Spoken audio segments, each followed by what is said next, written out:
Hello students, कैसे हैं आप। आज हम आपके बीच में लाए हैं 12th क्लास की मैक्रो इकोनॉमिक्स का एक इंपॉर्टेंट चैप्टर नेशनल इनकम। तो भाई नेशनल इनकम की मार्केट में हवा बना रखी है बच्चों ने कि सबसे मुश्किल चैप्टर है भाई। इनफैक्ट आपके स्कूल के टीचर्स भी क्या कहते हैं बच्चों से कि बच्चे तुमसे ना हो पाएगा। तो भाई वो गजब बेइज्जती वाली फीलिंग को अगर दूर करना है तो इस वीडियो में लास्ट तक बने रहें। मैं हूं आपका दोस्त और होस्ट सूरज चौहान और आपके बीच लाया हूं नेशनल इनकम को एकदम सिंपलेस्ट एंड इजीएस्ट वे में। तो भाई अभी तक जितनी भी आपको मुश्किलें आई हैं उन सबको दूर करने का जिम्मा अब हमारे ऊपर है और सीधा इस वीडियो में बढ़ते हैं आगे नेशनल इनकम पे। तो देखो जी, आज हम नेशनल इनकम का पार्ट 1 लाए हैं। नेशनल इनकम को अगर हम मार्क्स वेटेज के हिसाब से देखें तो ये हमारे टर्म 2 में आने वाला है 10 मार्क्स का। 10 नंबर का ये चैप्टर है और टोटल नंबर कितने हैं भाई, कितने मार्क्स का एग्जाम देना है हमें, 40 मार्क्स का। 40 मार्क्स में से अकेले 10 नंबर का चैप्टर है तो कितना इंपॉर्टेंट चैप्टर होगा सोच सकते हो आप। तो भाई नेशनल इनकम के आपको यहाँ पे जो वीडियोस मिलेंगी इसमें सबसे पहले हम इसके थ्योरी वाले पार्ट को पढ़ेंगे क्योंकि इसके 2 पार्ट्स हम करेंगे, एक थ्योरी और एक न्यूमेरिकल। ठीक है जी, तो थ्योरी वाले पार्ट को सबसे पहले स्टार्ट किया जाएगा। नेशनल इनकम की पूरी कंप्लीट थ्योरी की जाएगी क्योंकि 10 नंबर में से 5 नंबर आपको मिलेंगे थ्योरी में से और 5 नंबर 5 मार्क्स आपके आएंगे न्यूमेरिकल्स। तो 50-50 है दोनों, तो दोनों ही बराबर पढ़ना पड़ेगा, कोई चीज़ छोड़ नहीं सकते क्योंकि इस बार आपको टिक नहीं लगाने, थ्योरी लिखनी है। तो थ्योरी में एक एक चीज़ें डिटेल से समझेंगे। सबसे पहले थ्योरी ऑफ नेशनल इनकम के पार्ट 1 में हम समझेंगे किन किन टॉपिक्स को जरा एक बार देख लेते हैं। सबसे पहले शुरुआत होगी meaning of circular flow of income से कि इनकम का सर्कुलर फ्लो क्या होता है। आगे बढ़ेंगे इसी वीडियो में तो हम देखेंगे difference between stock and flow और उसके बाद एक और डिफरेंस आएगा real flow and money flow का। और एट लास्ट इस वीडियो के एंड में हम देखेंगे कि 2 सेक्टर इकोनॉमी में इनकम का सर्कुलर फ्लो कैसे होता है। तो भाई कमर कस लें और वीडियो में लास्ट तक बने रहें। तो स्टार्ट करते हैं हमारा फर्स्ट टॉपिक।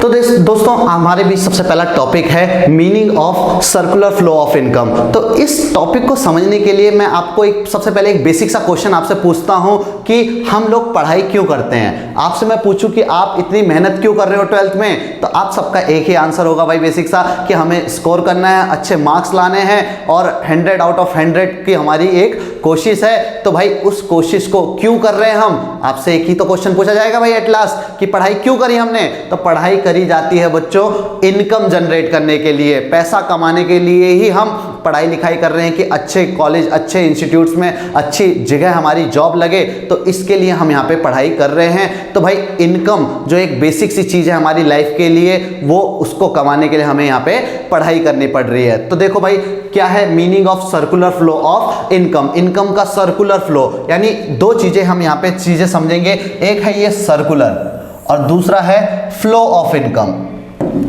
सर्कुलर के साथ है हमारा फ्लो ऑफ इनकम। ये 2 चीज हमें समझनी है, सर्कुलर और फ्लो ऑफ इनकम। इनकम का फ्लो होता है, आपको पता है, एक जगह से दूसरी जगह इनकम जाती है और उसकी ही साइकिल को हम यहाँ पे सर्कुलर फ्लो ऑफ इनकम के तौर पे समझ रहे हैं। तो मैं अगर आपको एक इजीएस्ट वे में इसको चीज़ों को समझाऊं तो देखो, सबसे पहले अगर बात की जाए तो इकोनॉमी में प्रोडक्शन होता है। फॉर एग्जांपल मैं यहाँ पे एक प्रोडक्शन एक्टिविटी कर रहा हूँ, आपके लिए इकोनॉमी में एक सर्विस प्रोड्यूस कर रहा हूँ। ऐसे आपने डिफरेंट इंडस्ट्रीज देखी होगी, डिफरेंट फर्म्स देखी होगी जो इकोनॉमी में आकर के क्या करते हैं, प्रोडक्शन करते हैं। तो सबसे पहला जो फेस होता है हमारा इकोनॉमी में वो होता है प्रोडक्शन। आप लोगों ने डिमांड करी कि भैया हमारे लिए वीडियोस आए तो हम प्रोडक्शन कर रहे हैं। अब प्रोडक्शन जो पॉसिबल होता है ये फैक्टर्स ऑफ प्रोडक्शन की वजह से पॉसिबल हो पाता है।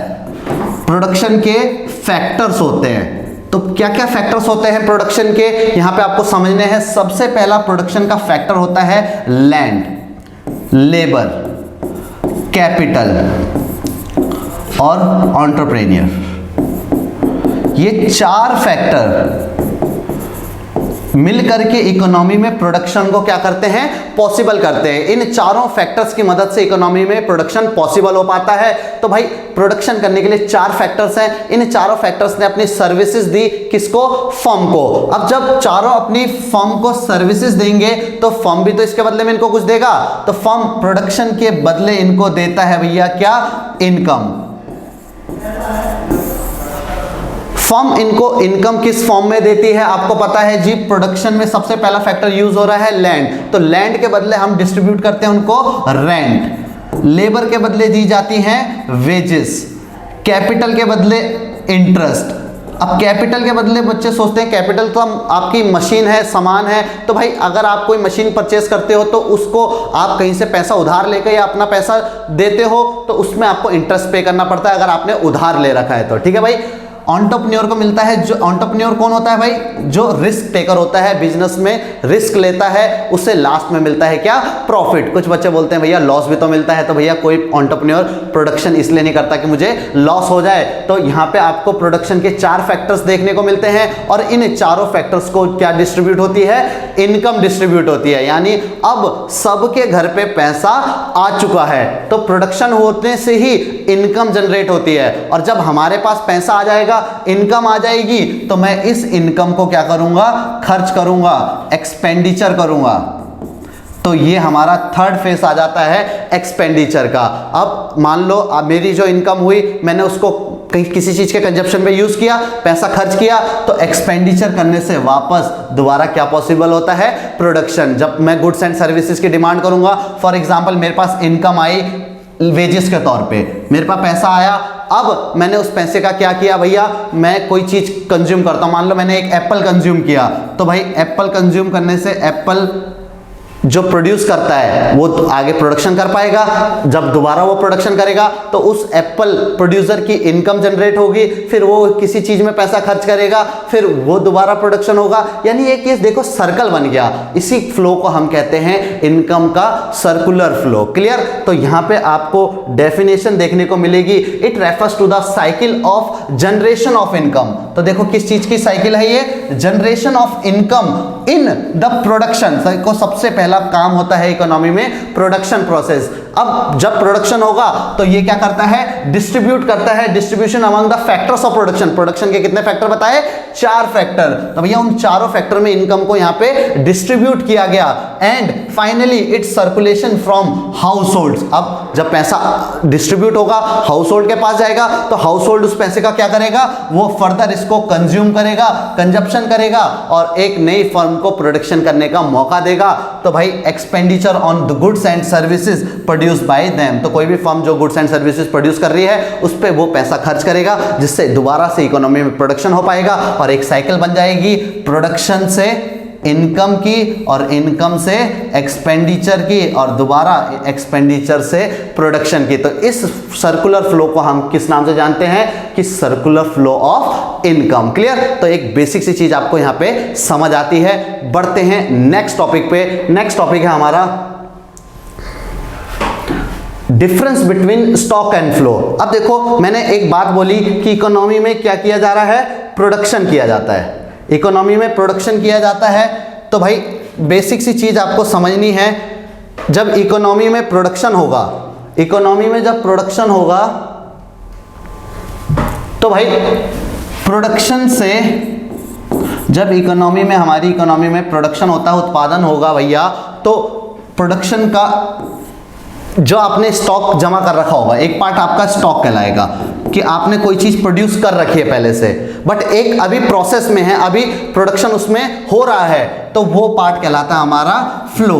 तो अब जो नेक्स्ट टॉपिक है हमारा कि प्रोडक्शन के दौरान जो चीज आपने पहले प्रोड्यूस कर ली है वो स्टॉक कहलाएगा, और जो अभी कंटिन्यूस है कि अभी चल रहा है, प्रोसेस चल रहा है, वो आपका फ्लो कहलाता है। तो एक बेसिक सा डिफरेंस आ जाता है आपका 3 मार्क्स में। बहुत इंपॉर्टेंट टॉपिक है भैया ये, 3 मार्क्स में आपको यहाँ पे पूछेगा कि स्टॉक और फ्लो में डिफरेंस बताओ। तो देखो जी, स्टॉक नाम से पता चल रहा है कि हमारे पास पता है हमारे पास कितना है, स्टॉक है। तो भाई जिसको मैं किसी भी पॉइंट ऑफ टाइम पे कभी भी बता दूं, किसी भी समय बोल दूं कि मेरे पास इतना प्रोडक्शन है किसी चीज का। फॉर एग्जांपल मैं एक प्रोड्यूसर हूं, मैं प्रोड्यूस करता हूं अब ये प्रोड्यूसर क्या होता है, कंज्यूमर क्या होता है, ये आपको 11th में बता दिया जाता है। बहुत बेसिक सी चीजें हैं। जो प्रोडक्शन करता है उसे प्रोड्यूसर कहते हैं। अब मैं मान लो एक प्रोड्यूसर हूं, मैं प्रोड्यूस करता हूं चेयर्स, मैं चेयर्स प्रोड्यूस करता हूं। अब मान लो मैंने 50 चेयर्स पहले की प्रोड्यूस कर रखी हैं, यानी वो मेरे स्टॉक में है। यानी मैं किसी भी पॉइंट ऑफ टाइम पे, किसी भी पॉइंट ऑफ टाइम पे मैं ये बता सकता हूं कि मेरे पास 10 चेयर्स अवेलेबल है, मेरे पास 10 चेयर पड़ी हुई हैं, मैं किसी भी टाइम पे बता सकता हूं। यानी जिस भी चीज को हम एक पॉइंट ऑफ टाइम पे मेजर करते हैं वो हमारा क्या कहलाती है, स्टॉक। बट अभी मेरे प्रोडक्शन और चल रही है, चेयर और ज्यादा प्रोड्यूस हो रही हैं, अभी फर्म के अंदर प्रोडक्शन चल रहा है, यानी वो कॉन्टिन्यूअस है, प्रोसेस में है। तो जो चीज प्रोसेस में होती है यानी मैं उसे किसी भी पॉइंट ऑफ टाइम पे नहीं बता सकता। मेरे को बोलना पड़ेगा कि 1 घंटे में मेरे पास 10 चेयर और आएंगे, 1 दिन में मेरे पास 100 चेयर्स और आएंगे। यानी एक किसी भी चीज का एक पीरियड ऑफ टाइम होता है। क्या होता है, एक पीरियड ऑफ टाइम, तो उससे हम क्या कहते हैं, फ्लो कॉन्सेप्ट। तो यहां पे एक बेसिक सा डिफरेंस आपको देखने को मिलता है स्टॉक और फ्लो में, कि किसी भी चीज को अगर हम मेजर करते हैं किसी भी पॉइंट ऑफ टाइम पे, तो पॉइंट ऑफ टाइम पे आपका बनता है स्टॉक। और किसी भी चीज को अगर हम एक पीरियड ऑफ टाइम पे, यानी एक समय की निश्चित अवधि में अगर हम उसको स्टडी करते हैं तो वो क्या बनता है, आपका फ्लो वेरिएबल्स। तो यहां पे आपको सबसे पहला डिफरेंस देखने को यही मिलेगा स्टॉक और फ्लो के बीच में, कि stock variables refers to that variable which is measured at a particular point of time. यानी जो एक पर्टिकुलर पॉइंट ऑफ टाइम पे मेजर होते हैं उसे हम स्टॉक वेरिएबल कहते हैं। जबकि जो एक पीरियड ऑफ टाइम पे, यानी आप बोलोगे 1 घंटा, 1 दिन, 1 महीना, 1 साल, तो वो एक टाइम पीरियड है पूरा, तो उसे हम फ्लो वेरिएबल्स कहते हैं। ठीक है भाई। सेकंड पॉइंट कहता है it does not have a time dimension. आप इसको किसी भी पॉइंट ऑफ टाइम पे बता सकते हो, तो इसका कोई टाइम पीरियड नहीं होता, कोई टाइम डायमेंशन नहीं होता, ये फ्री है टाइम डायमेंशन से। But it has a time dimension, मतलब इसका एक फिक्स टाइम पीरियड होता है कि आप 1 घंटा बोलो, 1 दिन बोलो, 1 हफ्ता बोलो, कुछ भी चीज है उसका एक टाइम डायमेंशन होगा। तो फ्लो और स्टॉक का एक बेसिक सा डिफरेंस आपको देखने को मिलेगा कि एक के लिए टाइम पीरियड दे रखा है, एक के लिए कोई टाइम पीरियड नहीं है। ठीक है भाई। तीसरा point, it is a static concept. ये एक स्टैटिक कॉन्सेप्ट है, यानी एक रुकी हुई अवस्था है, स्थिर अवस्था है, इसमें चेंजेस नहीं होते। ये एक स्टैटिक कॉन्सेप्ट है। आप किसी भी पॉइंट ऑफ टाइम पे बोलोगे मेरे पास 50 चेयर हैं, तो वो 50 ही रहेंगी, उसमें चेंज नहीं होगा, रुकी हुई अवस्था है, चेंजेस पॉसिबल नहीं है। ठीक है भाई। जबकि it is a dynamic concept, यह एक गतिशील अवस्था है, यानी इसमें चेंजेस होते हैं। प्रोडक्शन हो रहा है, 10 चेयर प्रोड्यूस कर दी भाई, 10 और चेयर प्रोड्यूस कर दी, यानी चेंजेस होते रहेंगे। ये एक डायनामिक कॉन्सेप्ट है। क्लियर। एग्जाम्पल्स, 4 डिफरेंस आपको बेसिकली यहां पे करने हैं। 3 नंबर का आएगा, 4 पॉइंट बहुत ज्यादा है, इससे ज्यादा नहीं करने की जरूरत। आपको अलग से क्वेश्चन भी पूछ सकता है, 2 मार्क्स के क्वेश्चन में आएंगे, तो वहां पे आपको एग्जाम्पल से क्वेश्चन पूछ सकता है। तो देखो भाई, पॉपुलेशन ऑफ इंडिया, अगर मैं किसी भी पॉइंट ऑफ टाइम पे बोलूं कि हमारे देश की कितनी पॉपुलेशन है, तो हम इजीली बता सकते हैं। हम अपने घर में कितने लोग हैं, हम इजीली बता सकते हैं। तो यानी किसी भी देश की पॉपुलेशन को हम किसी भी पॉइंट ऑफ टाइम पे बता सकते हैं। बट बच्चों का क्वेश्चन होता है कि भैया जो बर्थ है, डेथ्स है, इसको तो हम काउंट नहीं कर सकते ना किसी भी पॉइंट ऑफ टाइम पे। तो बच्चों इंडिया जैसी कंट्रीज के लिए थोड़ा सा मुश्किल होता है, क्योंकि यहाँ पे पॉपुलेशन बहुत ज़्यादा है। बट आप यूरोपियन कंट्रीज में जाओ तो वहाँ पे आप किसी भी पॉइंट ऑफ टाइम पे देख सकते हो कि कितने लोग जिंदा हैं, कितने लोग नहीं है, मतलब। तो लेकिन जो बर्थ होती हैं, जो बच्चे पैदा हो रहे हैं, उसको हम एक फ्लो कॉन्सेप्ट कहते हैं कि भैया 1 दिन में इतने बच्चे हुए, 1 महीने में इतने, 1 साल में इतने। तो नंबर ऑफ बर्थ ड्यूरिंग 2016 के दौरान कितने बच्चे पैदा हुए, ये एक फ्लो कॉन्सेप्ट है, क्योंकि एक प्रोसेस है, लगातार हो रहा है। ठीक है भाई। लेकिन किसी भी देश की पॉपुलेशन वो किसी भी पॉइंट ऑफ टाइम पे हम बता सकते हैं। ठीक है। Total number of Maruti cars in Delhi, हमारी दिल्ली में कितनी मारुति कार्स हैं, ये आप इजीली बता सकते हो किसी भी पॉइंट ऑफ टाइम पे। आपके घर में कितनी कार है, आप किसी भी पॉइंट ऑफ टाइम पे बता सकते हो। ठीक है। लेकिन कोई कार मैन्युफैक्चर हो रही है, एक इंडस्ट्री के अंदर कोई कार मैन्युफैक्चर हो रही है, तो वो एक फ्लो वेरिएबल है, एक फ्लो कॉन्सेप्ट है, यानी अभी प्रोसेस के अंदर है, अभी प्रोड्यूस हो रही है, तो उसको हम फ्लो वेरिएबल्स कहेंगे। ठीक है। मनी सप्लाई एक बहुत इंपॉर्टेंट टॉपिक है। फर्स्ट टर्म में हमने मनी चैप्टर को पढ़ा, वहां पे देखा कि किसी भी पॉइंट ऑफ टाइम पे हम जिस चीज को मेजर करते हैं वो आपका क्या कहलाता है, स्टॉक। तो मनी को आप किसी भी पॉइंट ऑफ टाइम पे बता सकते हो कि भाई मैं अपनी जेब में देखूं कि मेरी जेब में कितना पैसा है, तो आप किसी भी पॉइंट ऑफ टाइम पे बता सकते हैं। तो भाई कमेंट में बताइए आपकी जेब में अभी कितने पैसे हैं। ठीक है भाई, मनी सप्लाई किसी भी पॉइंट ऑफ टाइम पे आप बता सकते हो जिस चीज को, वो स्टॉक बनता है। बट एक्सपेंडिचर, आपकी जेब में जो पैसा है उसको खर्च करना है, तो आप एक पॉइंट ऑफ टाइम पे उसको खर्च नहीं कर सकते, उसके लिए एक पीरियड ऑफ टाइम चाहिए कि आप जाओ 1 घंटे में मार्केट में पैसा खर्च करो, 1 दिन में मार्केट में पैसा खर्च करो। तो एक्सपेंडिचर और ट्रांजैक्शंस इन मनी एक फ्लो वेरिएबल है। Clear.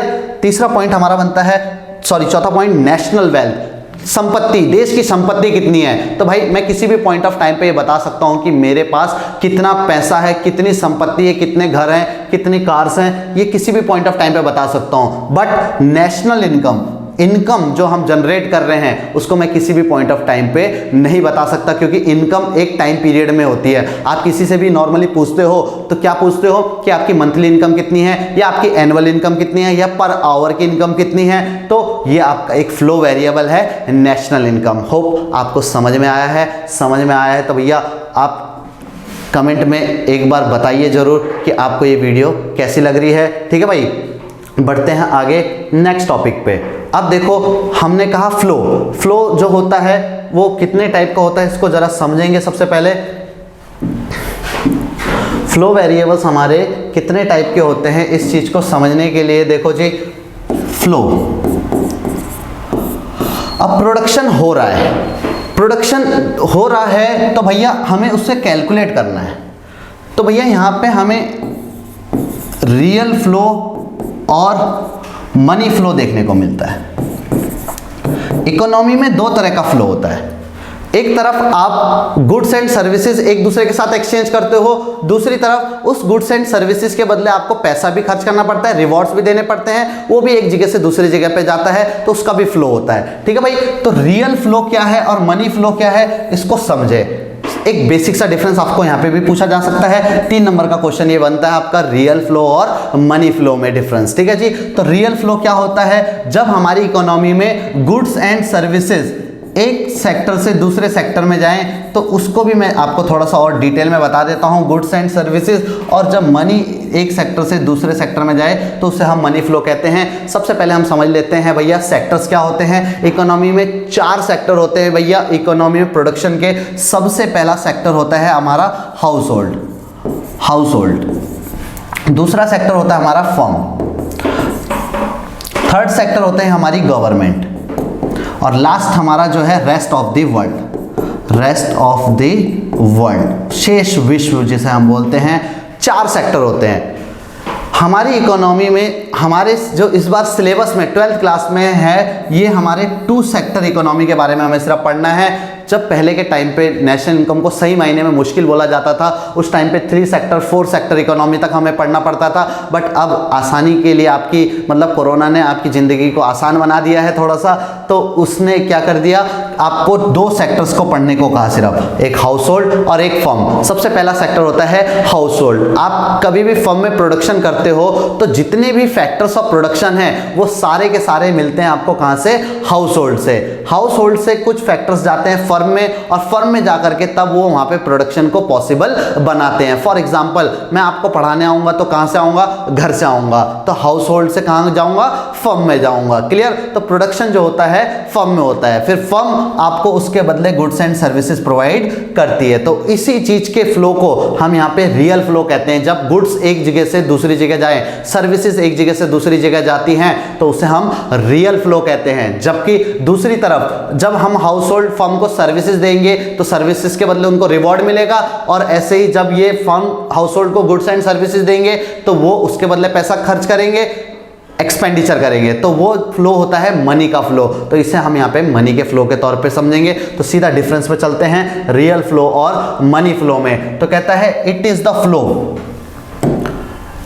Flow of goods and services. तो गुड्स एंड सर्विसेज के फ्लो को हम यहाँ पे क्या किस नाम से जानते हैं भैया, रियल फ्लो। जब इकोनॉमी में गुड्स एंड सर्विसेज का फ्लो हो किसके between, firms and household, firm और हाउसहोल्ड्स के बीच में जब गुड्स एंड सर्विसेज का फ्लो होता है तो ये आपका रियल फ्लो बनता है। जबकि आप इन्हीं दोनों चीजों के बीच में यानी फर्म और हाउसहोल्ड के बीच में मनी का फ्लो आपका क्या कहलाता है, मॉनेटरी फ्लो या मनी फ्लो। ठीक है जी। तो बहुत बेसिक सी चीज है, गुड्स एंड सर्विसेज का फ्लो रियल फ्लो, मनी का फ्लो मॉनेटरी फ्लो।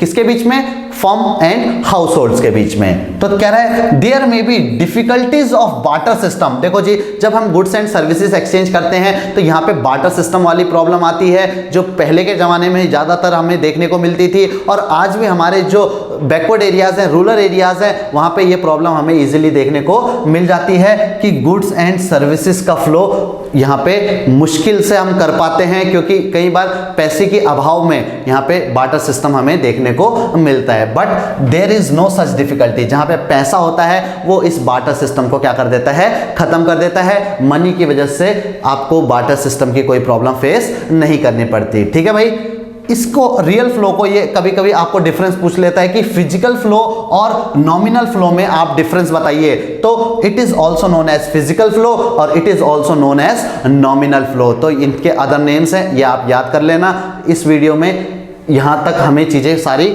समझ में आ रही हैं। इसके बाद आता है यहाँ पे फोर्थ डिफरेंस, जहां पे मैं इनके बीच में एक रिलेशन बताऊंगा। यहाँ पे ये हाउस होल्ड हो गया, ये आपकी फर्म हो गई।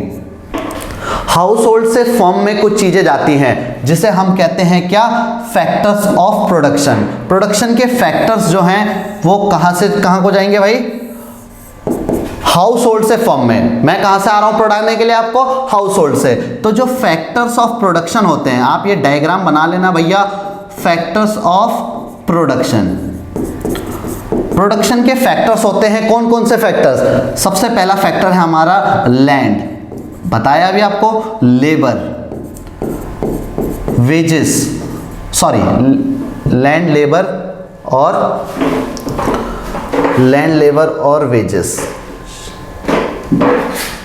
एक बार दोबारा कर लेते हैं भाई, अभी नए हैं ना हम, थोड़ा सा टाइम लगेगा। ठीक है भाई, हाउस होल्ड से फर्म में चीजें जाती हैं। सबसे पहले हम देखेंगे factors of production. Factors of production, तो प्रोडक्शन के कितने फैक्टर्स होते हैं, लैंड, लेबर, कैपिटल और एंटरप्रेन्योर।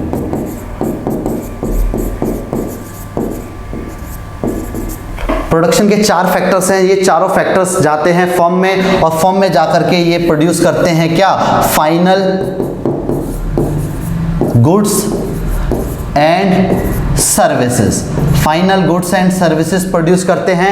हाउस होल्ड से फर्म में गए प्रोडक्शन के फैक्टर्स, और ये फैक्टर्स मिलकर के वहां पे प्रोडक्शन करते हैं किस चीज का, फाइनल गुड्स एंड सर्विसेज का। तो जब फाइनल गुड्स एंड सर्विसेज का प्रोडक्शन हो जाता है हमारी इकोनॉमी में, तो फिर आप दोबारा से एक और चार्ट देखो यहाँ पे, हाउस होल्ड और फर्म के बीच में। अब देखो हमने वहाँ पे फैक्टर सर्विसेज रेंडर करी हैं, तो उसके बदले में हमें पेमेंट मिलती है जिसे हम कहते हैं फैक्टर पेमेंट। कौन सी payment, factor payment.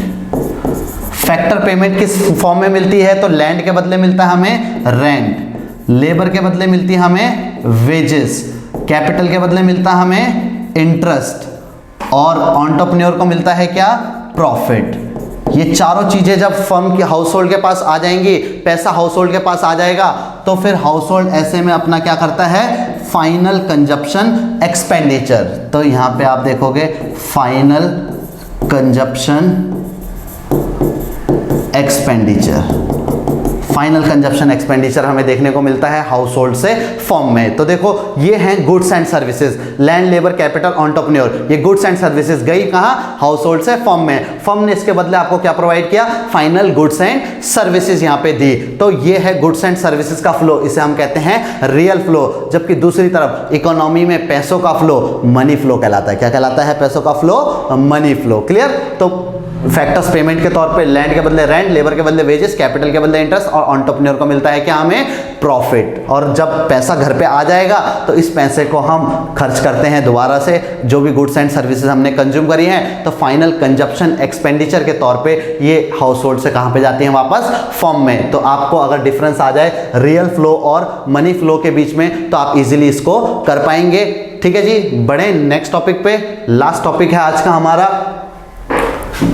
Last topic circular flow of income. अब जो चीज मैंने अभी आपको दो अलग अलग उसमें समझाई है, उसको एक ही डायग्राम में आपको समझाऊंगा, circular flow in 2 sector economy. तो मैं आपको इसको यहाँ पे समझाने की कोशिश करता हूँ जहाँ पे हमारा ये मार्कर अच्छे से चलेगा। ठीक है भाई।